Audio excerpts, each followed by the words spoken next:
Good morning, everybody. I'm Danielle Knox, and welcome to The Balancing Act. Today, how would you like to eat less and lose weight just by drinking a shot? We'll show you what that's all about. Also, whooping cough can be extremely dangerous for a baby, sometimes even deadly. We'll tell you what you can do to protect them. And if you're a female business owner, we'll show you how to close those big deals. All that and more today on The Balancing Act.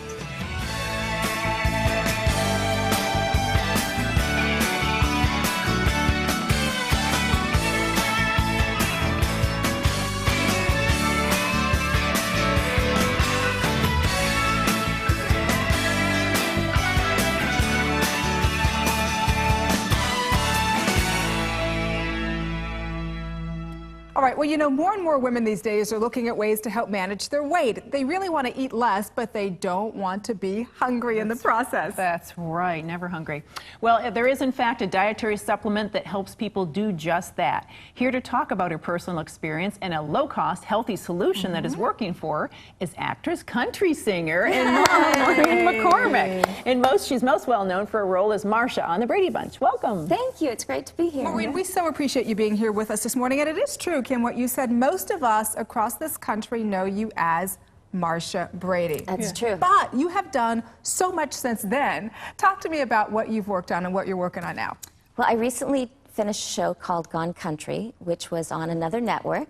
And in it, they brought 6 singers together, and we all had to work with incredible country writers. We got to write a song, which was amazing. Oh, that's fun. And we got to perform it, and then a winner was chosen.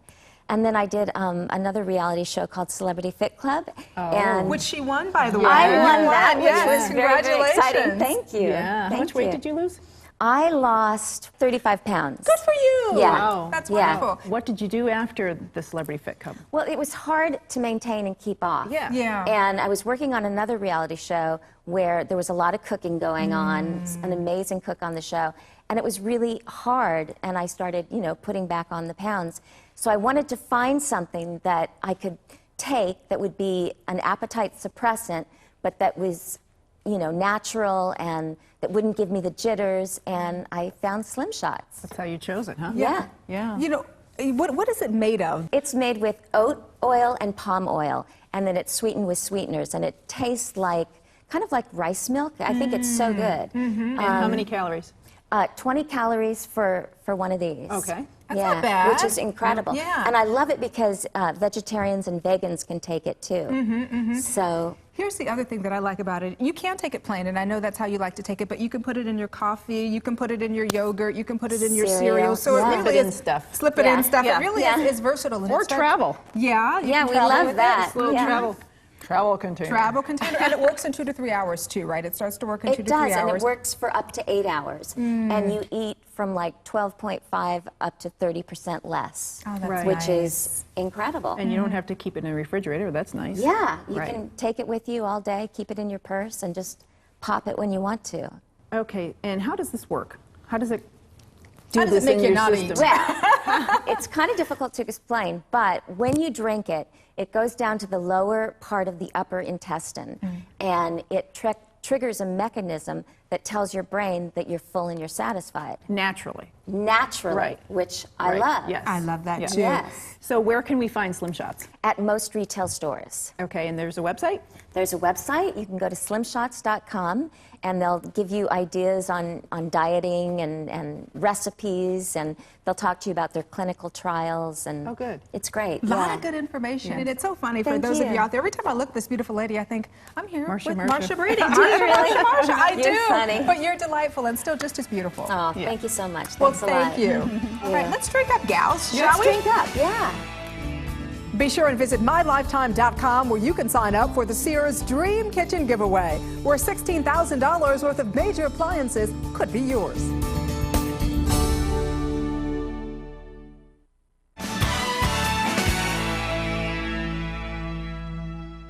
Well, pertussis, also known as whooping cough, is an infectious bacterial disease that causes uncontrollable coughing. Now, the name comes from the noise you make when you take a breath after a string of coughing. Anyone can get and spread whooping cough, and when the source of pertussis has been identified, it was found that family members were more likely to transmit pertussis to their own children. The disease is more common in infants and children for whom it is most dangerous and potentially deadly. Coughing spells, in fact, can be so bad that it's really hard for the infants to breathe, to eat, or even drink. Dr. David Johnson is here with us this morning to talk more about pertussis disease prevention. Dr. Johnson, thank you for being with us. You know, for me, I hadn't heard about whooping cough or pertussis in at least, gosh, the last 20 years or so. Is it contagious? How is it spread? Well, pertussis or whooping cough is highly contagious, and it's spread by droplets from the nose or throat. So a simple sneeze or a cough or even talking up close can expose someone. You know, when we're able to identify the source for babies who get pertussis, we find that about 75% of the time it's a family member, and 50% of the time or so, it's the parents themselves who transmit pertussis to their babies. And so how do we know what the symptoms are? Well, the symptoms, this is a problem, they can be very mild in adults and kind of resemble a common cold. They may not know that they have pertussis and that they can transmit pertussis to others. So those mild symptoms are sneezing and runny nose and maybe a low fever and an occasional minor cough. Sometimes the symptoms progress, become much more severe, including this more violent kind of coughing that can actually lead to vomiting or hernias or even cracked ribs. Oh, wow. So we know that it can resemble a common cold, but we also know it can be very deadly for infants, can it not? Yes, particularly for infants, for young infants, those that haven't received their primary series of vaccinations. So under about, what, 6 months of age? Yeah, these vaccinations go from 2 months, these primary vaccinations go from 2 months through about 6 months of age. And the infants that haven't received those yet are particularly vulnerable to pertussis. You know, it's so interesting to me because we see that this disease is making a comeback now, but so many other childhood diseases have been nearly eliminated by vaccinations. Why pertussis? Why now? Yes, well, vaccines have helped. The infant and childhood vaccines that we've had for a number of years have helped to lower the number of cases of pertussis. But, you know, those vaccines wear off, so that even if we got vaccinated against pertussis as children, 5 to 10 years later, that immunity has gone away. Adults wouldn't even realize that, I don't think. I don't That's think right. they think about the fact that they need vaccinations against pertussis, especially, you know, over the age of, what, 18? Well, that's right. And so many adults don't keep up with the vaccines that they need.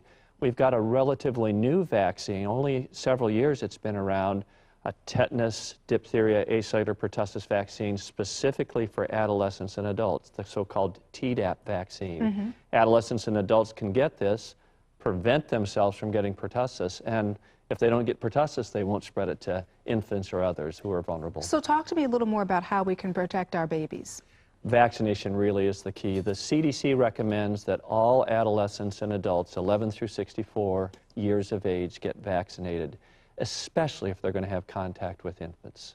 If we want to find out more information about pertussis, where can we do that? There's a great educational website, www.doitforyourbaby.com. You can go there. You can actually hear the sounds of pertussis or whooping cough on that website. Now, does that sound different than what a common cough would sound like? Oh, it does. Okay. It's a very distinctive cough in many of the younger children who get pertussis, a very distinctive cough and that whooping sound when they try to breathe back in. All right, doctor, wonderful advice, especially for those of us who do everything we can to protect our babies. We appreciate you being here with us this morning. Thank you for having me. Protect your joints. They're the only ones you've got. Avoid excess stress on your joints and use your bigger or stronger joints to carry items. Lose weight to halt progression of OA and its symptoms, and exercise to strengthen the muscles around your joints. Well, there are 7.7 million women-owned businesses here in the United States, employing more than 7.1 million people and generating over $1 trillion in sales every year, Kim. And despite these impressive numbers, less than 5% of corporate contracts in the United States go to independently women-owned businesses. Isn't that interesting? And so, you know, in order to address this vast disparity, the Women's Business Council Southwest, aka the WBCS, was organized to help women certify their businesses. And this really is an important step that will allow them to compete for corporate and governmental contracts. And we would like at this time to welcome Debbie Hurst. She's president of the WBCS. Welcome. And Gail Warrior-Lawrence, owner of the Warrior Group. Welcome. Thank you. Thank you for being with us here this morning on The Balancing Act, ladies. Why is WBE certification so important? Well, in order for women-owned businesses to access corporate supplier diversity programs, they need to be certified. And so that's where we come in. Well, how do you certify, though? Well, we do a third-party review of the structure of their business to determine that they're at least 51% owned, operated, and controlled by women. What is, I guess, the bottom line value for businesses who want to do business with women-owned operations? What's the value for corporations? Corporations understand that women make the vast majority of purchasing decisions in this country, so they're their customer. They need to be investing in their customer, doing business with their customers. And women-owned businesses are over half of all small businesses. So it's a bottom line value proposition for corporations. Like Gail here, right? You're a woman-owned business. Exactly. Yeah. Talk to us a little bit about that. I know that you're in construction, which typically is not, you know, a traditional woman-owned business, but how has the certification benefited you? Certification for us has been a great tool and resource to provide us access to key decision makers in corporations. It's also a great way to build relationships with other women business owners in regards to building joint ventures and teaming arrangements. And how does that what happens when you're certified? What would a woman's corporation expect? Once you get certified, you have the ability to connect with corporations, connect with other WBEs. You have the access to through education. The Women's Business Council provides a host of different events where you get education in regards to different topics. Then you also have an opportunity to advertise done deals that are being done between corporations and other women business enterprises. You know, I think one of the things that struck me is what are some of the other corporations and partners, though, involved in the WBCS? Well, we have over 80 corporate members in our council. Across the country, there are thousands of corporations. The vast majority of all Fortune 500 corporations care about doing business with women-owned businesses and are involved. That's very important, don't you think? Absolutely. No, that's a great point. Yeah. Are all industries represented, or is it just certain industries like construction? Oh, no. All industries are represented. Women-owned businesses are in virtually every industry. So that is the other reason that makes them attractive to corporate supplier programs. Well, a lot of great information, ladies, but I'm sure people watching are going to want to know more information. Where do they go? Go to our website at wbcsouthwest.org, and you'll find everything you need to know about how to get certified and who's involved. We will be there. Thank you, ladies. We're women. And so Kim's logging on right now. Yeah. Okay. Thanks again. Thank you.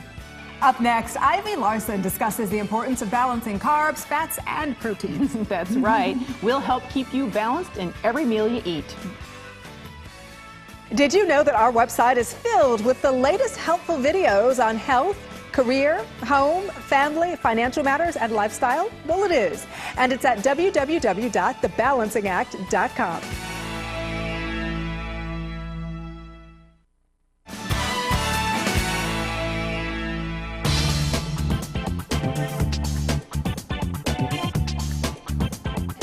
Good morning. Today we're going to focus on toning and firming your arms, especially this back of the arm area, the notoriously difficult to tighten triceps. Now I know and I totally understand that most women do not want bulging biceps and they don't want bodybuilder arms. But unfortunately, for this reason, a large number of women totally steer clear of the weights and instead they hit the cardio equipment. But here's the deal. If you're over about age 30, which I definitely am, I can tell you it is almost impossible to have toned arms unless you're doing some sort of resistance training. Now the resistance training that I'm encouraging doesn't have to be super hardcore with way heavy weights, but it does have to be challenging enough so that you're actually feeling the burn and so that you're fatiguing your muscles at the end of each exercise. And for maximum results, you're also going to want to make sure that you're working your muscles in a variety of ways using a variety of exercise training techniques. For example, you'll want to incorporate super slow training where you lift and lower weights super slow, and then higher rep endurance type exercises, and even exercises that develop sheer strength. And you don't have to worry because developing strength does not mean you're going to get bulky, but it does mean that you're going to get a faster metabolism, which is going to help your body burn fat, which means you're going to get sleeker arms faster. And in addition, you might also want to consider an advanced training technique called drop sets, where you do one exercise, such as an overhead press with a moderately heavy weight for about 10 to 12 reps, and then you drop down to a lighter weight and you repeat the same exercise for about 20 to 30 reps without resting between sets. Now I'm going to show you a few exercises you can do at home with minimal equipment. The first one is a combination exercise. We're doing a lat row right into a tricep extension, and then 2 little pulses at the top, and then bring the arm right in, and then lower back down to start position. Raise up, and by adding these 2 little pulses, you're really adding intensity to the exercise, which of course means you're going to maximize results. You want to do this for about 12 to 15 reps. And then getting light weights, 1 to 3 pounds. This is for endurance, for your upper body. It's great. It also works your abdominal muscles. And then you can even change direction, punching diagonally, and then even punching right in front of your body. You can count and do about 60 to 80 punches total. And then immediately following, you want to pick up about a 4-pound medicine ball, throw up, and absorb the impact with your knees all the way up and down. You want to do this for about 50 to 60 reps. You're going to feel it in the back of your arms. And then the last exercise is that drop set sequence. We're going to grab a heavy weight and slowly raising up and then back down. We're going to do about 10 to 12 reps with a heavy weight, really feeling the intensity by going super slow and then coming back down. And we're going to immediately follow this exercise, dropping down to a lighter weight, and then we're going to speed up the tempo and do about 20 to 30 reps like this, which is going to have your back of your arms and your shoulders burning. Now, of course, you can't just do arm exercises and get fabulous arms if you aren't also following a healthful diet. For more information on healthy whole foods eating tips, you can visit my website at goldcoastcure.com or check out my Gold Coast Cure and Fitter, Firmer, Faster books. That's all we have time for today, but please tune in for the next segment. I'm going to share some time-saving glute tightening tips, something we can all use. I'll see you then. Healthy foods can be misleading when you don't know what you're eating. For example, a honey bran muffin can have as many as 550 calories. Just because it's honey and bran doesn't mean it's low in calories. Remember, low caloric intake combined with exercise leads to healthy weight loss that lasts. Be sure and visit mylifetime.com where you can sign up for the Sears Dream Kitchen giveaway, where $16,000 worth of major appliances could be yours.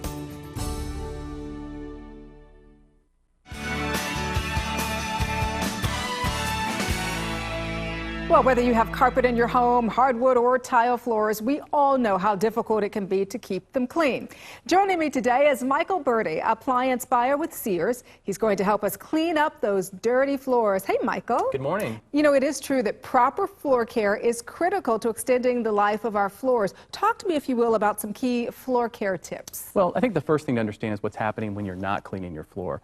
If you've got hardwood or you have tile and you've got dirt collected on that surface and you're not cleaning the surface, basically that dirt's acting like an abrasive. So you're walking over that dirt, it's wearing down the floor, and you may have noticed that in some high traffic areas, specifically on hardwood.